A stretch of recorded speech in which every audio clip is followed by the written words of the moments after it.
The Lakers have entered a phase where every little detail could shift the franchise's future. And two very different situations behind the scenes are turning heads. First, there was a major deal that nearly went through but collapsed for a reason no one saw coming. And right in the middle of all this, a new connection is starting to form between LeBron James and Luka Doncic, both on and off the court, including a surprise appearance in a project that no one expected. Oh, and there's a new coach already sending a clear message to the squad. Everything points to a crucial moment in Los Angeles, and you're about to see why. Don't miss a single detail, and drop a like to support the channel. The Lakers rolled into this past season with one glaring issue they just couldn't patch up: the center spot. They actually tried to swing a deal for Hornets big man Mark Williams at the trade deadline, but that whole thing fell apart after he failed his physical. Brutal. That left LA scrambling, and Jackson Hayes ended up as the default starting center after they shipped out Anthony Davis. Not ideal. So now, here we are. Summer's here, and the number one item on the Lakers' to-do list is finding a legit center. But it's not going to be a walk in the park. They're boxed in financially, and that's the real problem. They don't have the cap room to chase after any of the top-tier guys in free agency. Not even close. Right now, they've only got about $7 million to work with in that mini mid-level exception. That's basically pocket change when you're shopping for a starting caliber center. At that price point, you're basically getting a clone of Hayes. Solid effort guy, sure, but definitely not a difference maker. That means if the Lakers want a real upgrade, they're gonna have to get creative. Think trade market or some kind of sign-and-trade scenario. But those deals are hard to pull off, especially when players like Brook Lopez or Clint Capella are commanding more money than LA can offer. And don't even think about Miles Turner. He's likely out of their league financially and asset-wise. If the Lakers are serious about locking down a quality big man, they'll probably have to part with some draft picks. They've got a few mid-tier contracts they could throw into a trade, but those only go out the door if the return is just right. Rob Pelinka's walking a tightrope here, and let's be honest, the clock's ticking. LeBron James isn't getting any younger, and if the Lakers want to chase another ring while he's still in uniform, they need to load up now. No more patches. They need a real answer at center, and fast. Do you think the Lakers front office is making the right moves behind the scenes?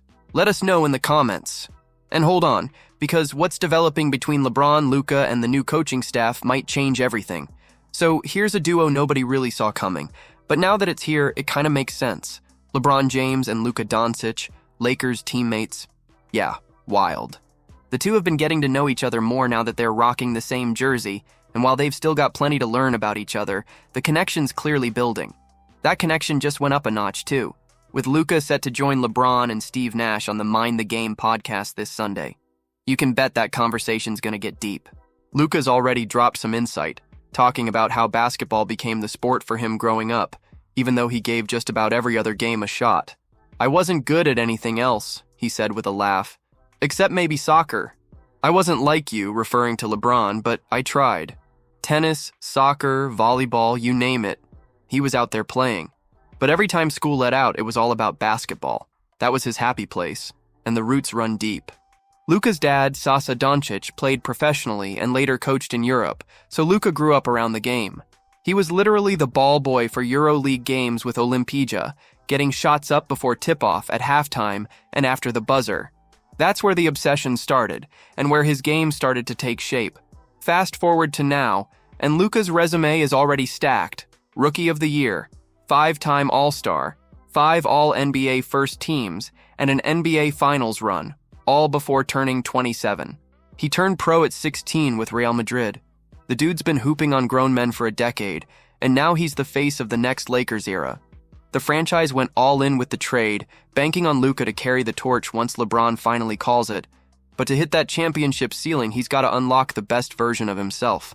Enter new Lakers coach J.J. Redick, who already has a strong bond with Luka dating back to his short Dallas stint. He wants to be coached. He wants to be held accountable, Redick said. And I want to bring out his best self. That's the mission. The vibes are right. The talent is undeniable. And if these pieces click, LA might just have their next dynasty brewing. Let's be real. As a fan, it's frustrating to see the Lakers still leaning on temporary fixes.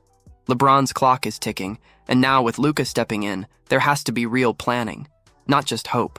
If this is handled right, we could witness the start of a legendary new chapter in LA, but if they mess it up, it's just another wasted project. So make sure you're subscribed to the channel so you don't miss any updates about our favorite team.